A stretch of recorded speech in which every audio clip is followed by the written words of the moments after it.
శ్రీ గురుభ్యో నమ. శ్రీ మహాగణాధిపతే నమ. శ్రీ మహాసరస్వత్యై నమ. హరి ఓం. శ్రీమాత్రే నమ. ప్రతి మాసం ముందు కూడా మాస ఫలితాలు చెప్పుకునేటువంటిది. ఈ యొక్క మాస ఫలితాల్లో జూలై మాసం యొక్క ఫలితాలు ఏ విధంగా ఉండబోతున్నాయి, అలాగే జూలై మాసం అంటే మనకు ఆషాఢ మాసము, అట్లానే మాసం చివరిలోకి ఓం కాళీ శక్తి జ్యోతిష్యాలయం సికింద్రాబాద్. కోయ పూజారి లక్ష్మణరాజు గురూజీ. నరదిష్టి, వాస్తుదోషం, నాగదోషం, గ్రహ దోషాలకు ఇంకా ఎటువంటి వాటికైనా శాంతి పూజలు చేయబడును. ఇంకా ఎటువంటి జ్యోతిష్య సమస్యలున్నా అంజనం వేసి చూసి చెప్పబడును. లక్ష్మణరాజు గురూజీ చెప్పింది చెప్పినట్టుగా జరిగింది. మా అడ్రస్ సికింద్రాబాద్ రైల్వే స్టేషన్ దగ్గర, ఆల్ఫా హోటల్ ప్రక్కన, సికింద్రాబాద్. శ్రావణ మాసం ప్రవేశిస్తుంది. ఇటువంటి మహత్తరమైనటువంటి మాసాల్లో కూడా ఆషాఢ మాసం చాలా గొప్పదైందని చెప్పబడింది. ఈ ఆషాఢ మాసంలో ముఖ్యంగా మనకు ప్రత్యేకంగా ఏంటి పండగ అంటే, దేవతలకు సూర్యోదయమైనటువంటి సమయము. దేవతలకు సూర్యోదయం అంటే దక్షిణాయన, అంటే రాత్రి సమయం, దేవతలకి రాత్రి సమయం అయ్యేటువంటి సమయం.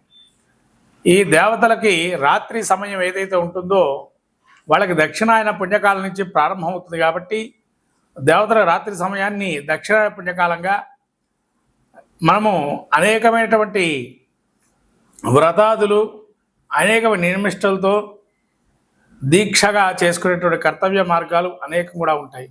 అది ఇక్కడి నుంచి మొదలవుతుంది.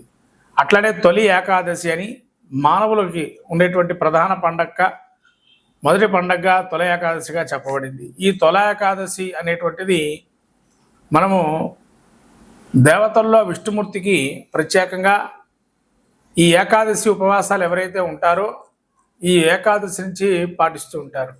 కాబట్టి తొలి ఏకాదశి నుంచి ప్రారంభమయ్యేటువంటి దాన్ని ప్రత్యేకంగా తీసుకొని ద్వాదశ, అంటే మనం ఉన్నటువంటి 12 మాసాలు కూడా ఏకాదశి ఉపవాసం మొదలు పెడతారు, ఉపవాసాలు ఉండడం. అటువంటిది మహత్తరమైనది ఆషాఢ మాసంలో వస్తున్నాయి తొలి ఏకాదశిని. అట్లానే దక్షిణాయన పుణ్యకాలము, అలానే మనకు శని వక్రగమనం కూడా నడుస్తుంది. 13వ తారీఖు నుంచి జూలై వక్రగమనంలో వస్తున్నారు. ఇటువంటి మహత్తరమైనటువంటితో పాటు ఇంకా ప్రాంతీయ ఆచారాలను బట్టి కొంత జాతర కావచ్చు, అట్లనే తిరునాళ్ళను కావచ్చు, రకరకాల గ్రామదేవతా ఉత్సవాలు కావచ్చు, ఇవన్నీ కూడా ఆషాఢ మాసంలో ప్రత్యేకంగా జరుగుతాయి. అందులోనూ మనకు శక్తి స్వరూపాలని ఆరాధన ఎక్కువగా చేస్తాం ఆషాఢ మాసంలో. ఈ ఆషాఢ మాసంలో శక్తి ఆరాధన చాలా విశేషంగా చెప్పబడింది. కాబట్టి అంటే గ్రామదేవత సంరక్షించబడుతుంది. మనల్ని మన ప్రజలు కానీ మనం ఉండేటువంటి పొలిమేర వరకు కూడా గ్రామ రక్షణగా అమ్మవారు ఉంటుంది. కాబట్టి అటువంటి అమ్మవారికి ప్రత్యేకంగా ఆషాఢ మాసంలో బోనాలు చేస్తాం. ఇక్కడ ఈ బోనాలను గ్రామదేవత ఉత్సవాన్ని తిరునాళ్ళు, జాతర అని రకరకాల పేర్లతో పిలుస్తూ ఉంటారు. ఇటువంటి ఉత్సవానికి ఆషాఢ మాసంగా పేరు.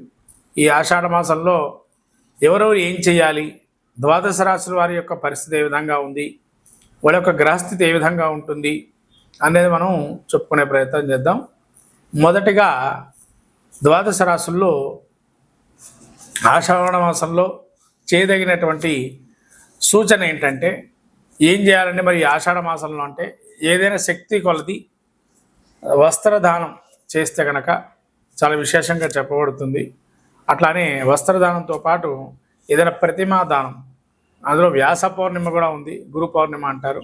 అటువంటి గురు పౌర్ణిమ, వ్యాస పౌర్ణిమ తర్వాత ఇటువంటి మహత్తరమైన రోజులు ఉన్నాయి. గురువు ఆరాధనకి కూడా మనకు ఈ టీచర్స్ డే అని కాకుండా గురు పౌర్ణిమ అని గురువు యొక్క ఉత్సవానికి తెలియజేసేటువంటి ప్రతీకగా చెప్పబడింది. అంటే గురు పౌర్ణిమ కూడా చాలా ముఖ్యమైనది. ఇటువంటి మహత్తర రోజులు ఈ ఆషాఢ మాసంలోనే అవన్నీ కూడా మనం జరుపుకొని దేవీ దేవత అనుగ్రహాన్ని పొందుదాము.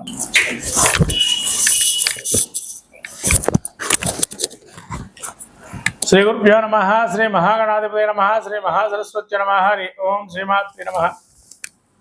జూలై మాసంలో ఈ యొక్క ఆషాఢ మాసం, ఈ యొక్క మాసంలో ద్వాదశ రాశుల్లో వృషభ రాశి యొక్క పరిస్థితి చూస్తే కృత్తికా నక్షత్రం 3-4 పాదాలు, 2-3-4 పాదాలు, అట్లానే రోహిణి నక్షత్రం 4 పాదాలు, మృగశిర నక్షత్రం 1-2 పాదాలు ఈ యొక్క వృషభ రాశివి. వృషభ రాశి యొక్క గ్రహస్థితి చూస్తే వీరికి జన్మస్థ శుక్రుడు, అట్లానే రవి ఉన్నాడు. తదుపరి గురువు, తదుపరి 17వ తారీఖు నుంచి రవి ద్వితీయ స్థానం సంచారము, తృతీయమందు బుధుడు, చతుర్థమందు కుజ కేతువులు, అలాగే రాహు వచ్చేసి వీరికి దశమ స్థానం ఏకాదశంలో శని వక్రగమనంతో 13వ తారీఖు నుంచి ఉన్నాడు. ఇటువంటి గ్రహస్థితి చూస్తే వృషభ రాశి వారికి విందులు, వినోదాలు, నూతనమైన కార్యక్రమాలు ఏర్పడటం, బంధు సమాగమం, బంధుమిత్రాదులతో చాలా విశేషంగా పొరబట్టడం, అట్లానే జన్మరాశిలో రవి సంచారం చేయడం, దర్పణం, అహంకారము, కొంత అధికమైనటువంటి ఉష్ణం ఉండడము, అధికంగా భోజనం చేయటం వల్ల కొన్ని ఇబ్బందులు కలగటము, వేళ తప్పిన భోజనము, అధిక ఉష్ణమైన శరీరంగా ఉండటము, ద్వితీయంలో గురువు ఉండడం, ధనలాభాలు అత్యధికంగా ఉండడము, అలానే ధనలాభంతో పాటు ద్వితీయంలో రవి సంచారం చేసే సమయం ఉత్తరార్థం ఏదైతే ఉంటుందో కొద్ది వ్యతిరేకమైనటువంటి చర్యలకు ఉచ్చరిస్తున్నాయి. ఎందుకంటే రవి ద్వితీయమందు అంత మంచిదైనటువంటి ఫలితాలు ఇవ్వడు.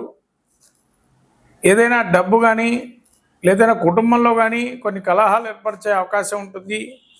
అలాగే తృతీయమందు బుధుడు ఉండడం వల్ల దోబుట్టువుల వల్ల కూడా, మేనమామల వల్ల కానీ కొంత అనుకూలమైన అంశంగా గోచరిస్తుంది. సహాయ సహకారాలు ఉంటాయి, మెండుగా ఆలోచనలు ఉంటాయి. ఆలోచన ఫలితాలు కొంతవరకు అప్పటివరకు ఆలోచించిన ప్రత్యేకంగా ఆ తెలివి తక్కువ ఆలోచనగా మిగిలిపోతుంది. మీరు ఎంత తెలివిగా ఆలోచించారా అనుకుంటారు, అక్కడ వెళ్తే పప్పులో కాదేసే పరిస్థితి ఉంటుంది. కాబట్టి వృషభ రాశి వారి ఆలోచన జ్ఞానాన్ని కొంతవరకు వేరే వాళ్ళకి అప్పచెప్పి, అంటే అడ్వైజరీగా తీసుకోవటం అనేది మంచిది. తన సొంత ఆలోచనలు చేసుకోవడం కొన్ని ఇబ్బంది పడే అవకాశం ఉంటాయి. కుజకేతులు చతుర్థ ముందు సంచారం చేయటం వల్ల కొంతవరకు వీళ్ళకి తాను సుఖపడ్డు ఇంకోటి సుఖపడియడం అనే భావన ఏదైతే ఉంటుందో అది కరెక్ట్గా వీళ్ళకి కుజకేతుల కలయిక ఉన్నంత కాలం ఉంటుంది. కాబట్టి తాను సుఖపడ్డు ఇంకోటి సుఖపడియడు వృషభ రాశి వారు. ఎందుకంటే ఏదో ఒక మనసులో చింతన భావన ఉండటమో, లేదా ఏదో ఒక చింతన ఏదో కోల్పోయినట్టుగా ఉండడమో జరుగుతూ ఉంటుంది.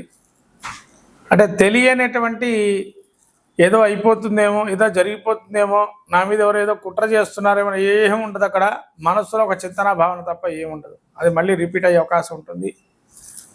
ఇదివరకు గురువు ఎట్లా అయితే జన్మంలో ఉన్నప్పుడు జరిగిందో మళ్ళీ అట్లానే ఇక్కడ కుజకేతుల కలయిక కూడా కొంత అంటే మైండ్ అన్కాన్షియస్నెస్కి వెళ్ళే అవకాశం ఉంటుంది కాన్షియస్ నుంచి. ఎందుకంటే ఏదో అయిపోతుందని ఒక ఫీలింగ్లో ఉంటారు, అక్కడ ఏం జరగదు ఫీలింగ్లో ఉండేటప్పటికి. అట్లనే రాహు వీరికి దశమ స్థానంలో ఉన్నాడు. కాబట్టి అనేక రకాలైన మార్గాల్లో ధనం ఆర్జించినా, ఎంత డబ్బున్నా కానీ సుఖం లేని జీవితమే అనే పరిస్థితికి వస్తుంది. అలానే అంటే డబ్బు ఉండడానికి సరిపోదు, దాన్ని రక్షించుకోవడానికి సమయం సరిపోతుంది. లేదైనా దాని గురించి నానా విధాలుగా ఎవరెవరో పలు మాటలు అనుకోవటం, దాన్ని సంరక్షించడం కొద్దిగా వీలుగా ఉండదు. అట్లనే దశమంలో రాహు ఉండడం వల్ల కొంత కార్యక్రమాలు ముందుకెళ్ళి వెళ్తున్నా కూడా ఆదాయం మాత్రం బాగానే ఉంటుంది. అట్లనే శని వక్రగమనంతో 10వ స్థానాన్ని కొంతవరకు మేర వచ్చే అవకాశం, అంటే అది ఒక స్థితి వచ్చే అవకాశం ఉంటుంది. అంటే ఆ యొక్క దృష్టి ఉంది కాబట్టి కొంత చేసే వృత్తిలో కానీ కొంత బాగా ప్రెజర్ పెట్టే అవకాశం ఉంటుంది. ఈ ప్రెజర్ని తట్టుకోవడం అనేది మామూలు విషయం కాదు. అందులో మళ్ళీ శని రాహుల యొక్క దగ్గరగా డిగ్రీలో ఉండడం వల్ల కొన్ని ప్రమాదాలు కూడా జరిగే అవకాశం ఉంటుంది. ముఖ్యంగా న్యూరాలజీ సంబంధించి, నరాలకు సంబంధించి ఇబ్బందులు వస్తాయి. లేదా సర్జరీకి వెళ్ళే అవకాశం ఉంటుంది. లేదా మోకాళ్ళకు సర్జరీ చేసుకుందామా, లేకపోతే దూర ప్రయాణాల వల్ల కొంత అశుభ వార్తలు వినడం లాంటివి జరిగే అవకాశం ఉంటుంది వృషభ రాశి వారికి. జాగ్రత్తగా ఈ యొక్క శని వక్రగమనం మళ్ళీ పునః ఇబ్బంది కలిగే అవకాశం ఉంటుంది. జాగ్రత్తగా చూసుకోవడం మంచిది. ఆయనను కూడా గురు యొక్క దృష్టి రాహు మీద అట్లానే ఉండడం వల్ల కొంతవరకు సమస్య పరిష్కారం అవుతుంది. బాధపడడం అవసరం లేదు. కాబట్టి ఇది మీరు ఆలోచన చేసి ముందరకెళ్ళడం మంచిది. అయితే శని ఏదో వక్రగమనం ఉన్నాడో, ఆ శని వక్రగమనం వల్ల కొంత ఇబ్బంది కలుగుతుంది. అదేదో చిన్న తాత్కాలికమే, పర్మనెంట్గా అలా ఉండదు. ఆ తాత్కాలికంగా ఉన్నా కూడా కొంత కర్మకారకుడు కాబట్టి కొన్ని ఇబ్బందులు పెట్టే అవకాశం ఉంటుంది. అలాగే చాలా జాగ్రత్తగా మీకు అవయోగం ఉండే గ్రహాలు ఏవేవి అంటే రవి అవయోగంగా ఉన్నాడు ఇక్కడ, అలానే బుధుడు అవయోగంగా ఉన్నాడు, తర్వాత కుజకేతులు అవయోగంగా ఉన్నాయి, శని వక్రగమనంతో శని అవయోగంగా ఉన్నాయి. అంటే మొత్తం మీద జూలైలో 80% అంటే 75% ప్రతికూల అంశాలు ఉన్నాయి, 25% అనుకూల అంశాలు ఉన్నాయి.